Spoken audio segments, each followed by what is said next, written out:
What was the energy like this week, knowing that, like, I got to go out there and be the bad guy and ruin this guy's retirement fight? It's not necessarily being the bad guy. It's like the pressure that's put on you because you're supposed to win. You did it in 35 seconds. You know, he's this old, all that kind of stuff.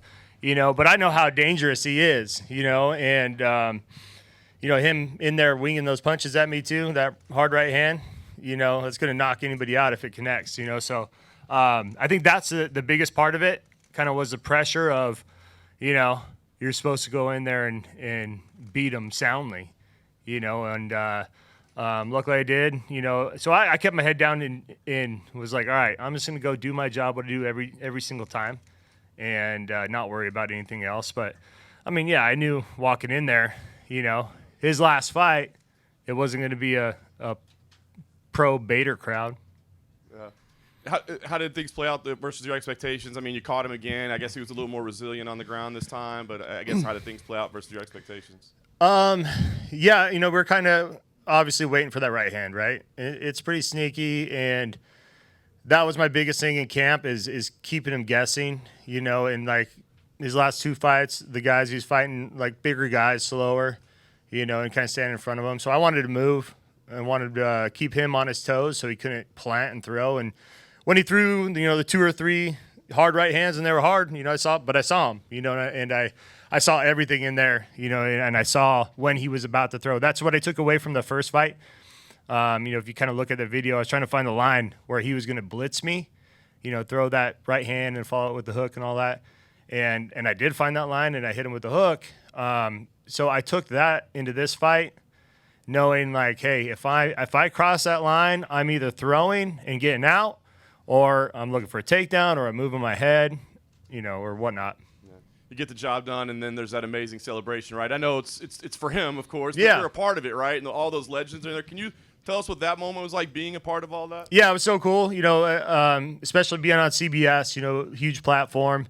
And then to see all those guys in one cage, it's pretty surreal, you know, and just to be a part of that too, you know.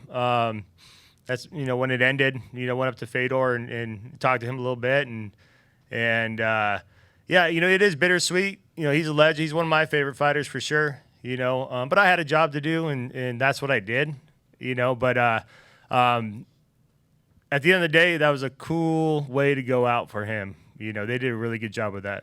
Yes, it was. Last thing for me, what's next for you now, right? I mean, I feel like you probably got out of there unscathed. Is it some time off? Is it book again quickly? What's the move? Yeah, I don't know. You know, I don't know who's next.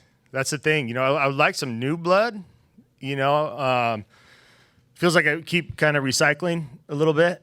You know, and that is because these guys are good and they work their way back up and they deserve the shot. You know, but I haven't really even thought about it. Just kind of join tonight and then just kind of see. I would love some new blood. I know Moldavsky and Linton Vassell are fighting pretty soon, and that would be the logical one. But you know, what are they fighting, end of March or something? You know, so I don't know. Some new blood would be nice, but I don't know who.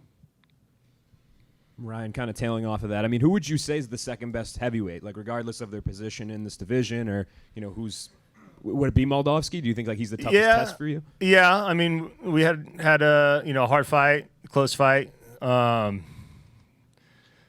I mean, I think him and Linton Vassell are right there, you know, and they're fighting, you know, and like I said, I fought both of them. We'd be recycling again. But, yeah, I'd probably say Moldavsky just based on that he beat Linton the last time. But Linton's been on a tear too, and I think that was his first heavyweight fight when he fought Moldavsky, you know. So maybe, you know, found a way to deal with that heavyweight body and you know, you get a little more tired if you put on a lot of muscle and all that kind of stuff. So, yeah, it's just one of those things where, I mean, logically that would be kind of next, but maybe there's something else. I don't know.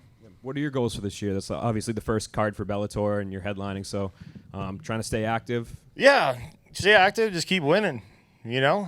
I kind of take these fights kind of one at a time, you know, because if you're always looking in the future and you know, something happens and it derails you, you know, and gets in your head. So, you know, Fedor was on my mind since whenever we signed that contract, you know, and got that job done, and now it's kind of just like I've been saying. Yeah, those guys are waiting, they're fighting. But is there anybody else? I don't know. Thanks. Hey, Ryan, back here. Over here. You're about 100 days away from being the longest tenured champion in Bellator history. Are you planning to lay low for a little bit with that belt? Yeah, I'm going to wait till 101 days and I'm going to fight again. At heavyweight, too. That doesn't happen. Yeah, it sounds like a good plan.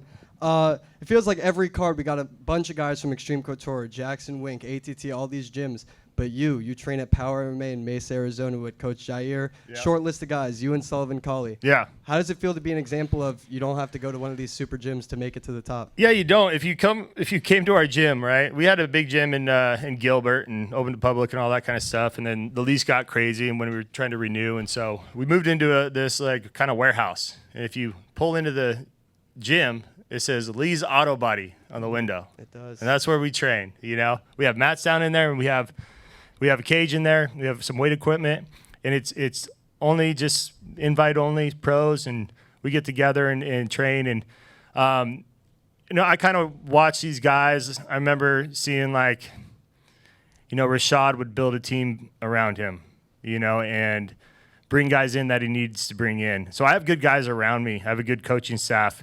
And so, for this one, Jordan Johnson right there in that great sweatshirt behind you, fought in the UFC and PFL. He kind of looks like Fedor too, huh? He does. He's like 250.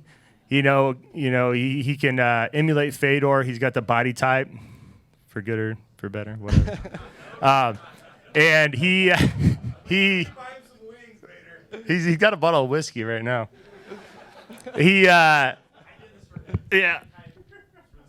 Yeah, so he's been awesome. I'll do that, right? And then when I fought Congo, I brought in the Mountain from Brazil, 6'6", black belt, good striking.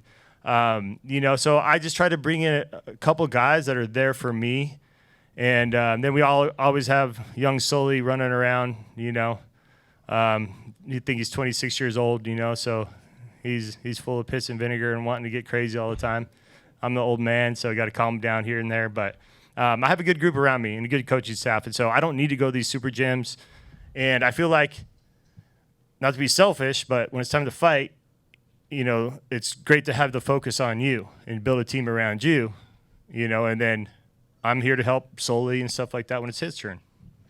Back to the gym for a second. I just want to say the first time I came to Power, I thought it was an IKEA, so it definitely does. Yeah, exactly.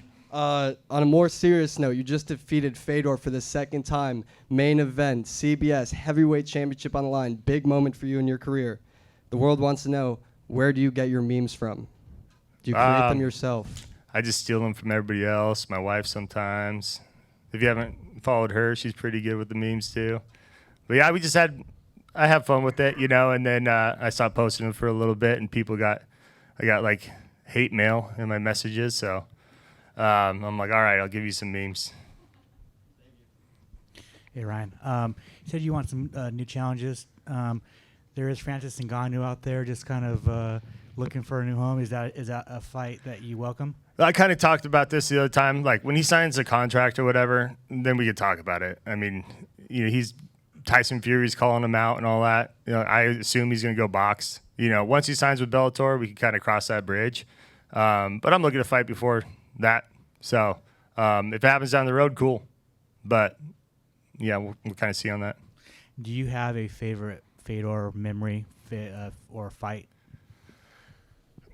No, not really like one fight in particular. I just remember him getting slammed by Randleman, and coming back. And he was always just so stoic and all that, and you can never read him. That's the thing. You get in there and you're like, he's stoic, no expression. You talk to him, he's a super nice guy, respectful. But yeah, I came up. He's one of my favorite fighters, of all time. So to be able to go in that cage and share that with him twice, it's pretty special. And looking back in my career. And one of your past foes, John Jones, is moving up to heavyweight. Mm-hmm. And as someone who came from light heavyweight to heavyweight, how do you think he's going to do? I think he's going to do great. He actually hit me up and he was in Arizona a little bit, training a little bit, and I was during camp and it didn't make sense. But I think he's going to be.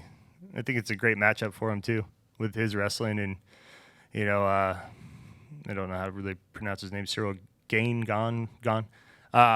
You know, I think he takes care of business pretty easily on that one.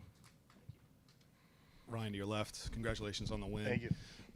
You know, we talked about sportsmanship and Fedor's idea of sportsmanship and how you have similar ideas. What can fighters learn from him, and how rare is it for him and guys like you to make your way up without participating in that side of the sport, but really sort of relying on your competitive successes to get people interested in what you're doing? Yeah, I mean, it's a kind of double-edged sword, right? Nowadays, you get people all about the social media likes and all that kind of stuff and doing outrageous stuff and talking the most smack. I think Connor came in and they saw that he made a lot of money doing that. And so guys that would never be talking shit ever all of a sudden are, spurting off and all that kind of stuff. And it's like, that's not you. And I get it. I'm not hating on it at all. I just never was that guy. Neither was Fedor. I grew up wrestling, and there's none of that really in wrestling. And we just went out there and let the competition, let those fights, let those wrestling matches do the talking, and it's always still them. And so it was nice this fight week to have another guy like that, nothing but respect, and we just go do our thing, and it's respect before and respect after, and we try to kill each other in the cage. It's about being the best, right? Exactly. So, Francis, that should seem like a fight that should really get you excited, but I'm not getting that from you. Is it just because you're muted, he's not signed, or how do you feel about a matchup with Francis Ngannou? Yeah, it's one of those things where he's not signed. First off, I don't think he's going to come here, but if he does, awesome. I think he's one of the best heavyweights in the world, and he gets to go out there and prove that go out there and beat him, and there's no question. Like, okay, I'm legit. Even though people are always going to talk and this and that. So yeah, it's just one of those things where. If a deal's signed, cool. We can talk about it then. But, yeah, I mean, it's one of the ones down the road for sure. Do you have a pitch to him? Come to Bellator. I want to fight you. Anything? Oh, I don't really care. So that's what I'm saying. Yeah.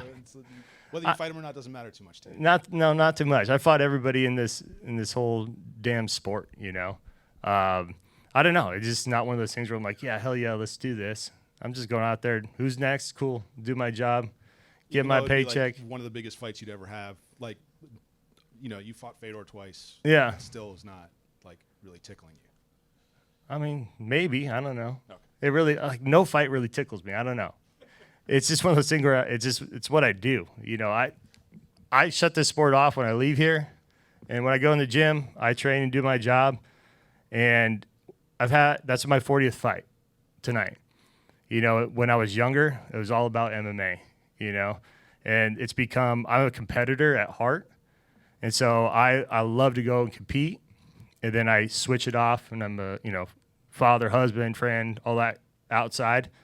But, with this sport, I try not to let it take up too much bandwidth in my head, because it has done that in the past. And so, yeah, it's kind of one of those things. I'll leave here, not even think about it for a long time. I'll go in and train my butt off when I'm in the gym. But it's one of those things. Lastly, from me, Fedor talked about pressure, and we talked about that, and he was talking about that, going through camp and feeling all that, and he couldn't hold up to it anymore. How much longer do you have? How much longer do you do this? You still feel good? You can handle all that? What are your plans? Yeah, I feel good, but I'm not going to be fighting well into my 40s. A couple years maybe. So we'll see. I am one of those guys that you'll never hear me say, "Hey, this is my last fight." Because I think once you do that, you're kind of halfway out the door.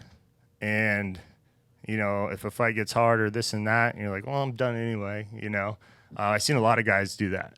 And so for me, it's one of those things where I'm obviously at the best of my game right now. I train hard. I can train hard. I'm healthy. And it's one of those deals, I'll just make that decision when the time. But it's not 5 years from now, I'll tell you that. Thank you. After each match, I can imagine there's a quest to get better. Sorry about that. I can hear you. Kay Williams for Can Chronicles Media. After each match, I can imagine there's a quest to get better, whether you win or lose. Can you express to some of the takeaways in tonight's match against Fedor? Yeah. For me, it's kind of like every time I leave a cage, it's more of like believe in yourself more, I would say, because you are that good.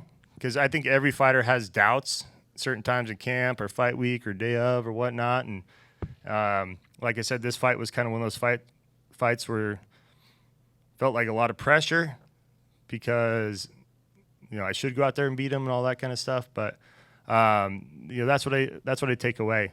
I'm like, all right, I went out there. I saw everything, you know. I could see when he was about to throw, all that kind of stuff, you know. And if you look back at his fights, the guys that have stood in front of him, for the most part, besides myself and maybe Mitrione in the past however many years, they've gotten knocked out standing in front of him, you know. And, you know, I went out there and TKO'd him, you know, from the feet.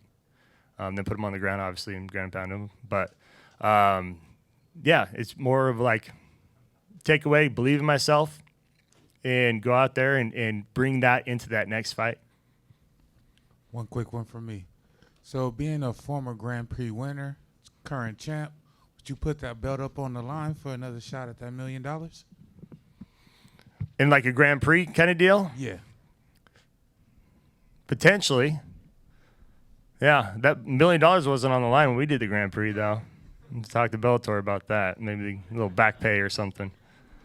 No, they treat me good anyway, so I'm not complaining. But, yeah, that would be kind of fun. That's some new blood, I guess. I don't know if something they want to do, but we'll see. Thanks, champ. Yeah, thank you guys. Appreciate it.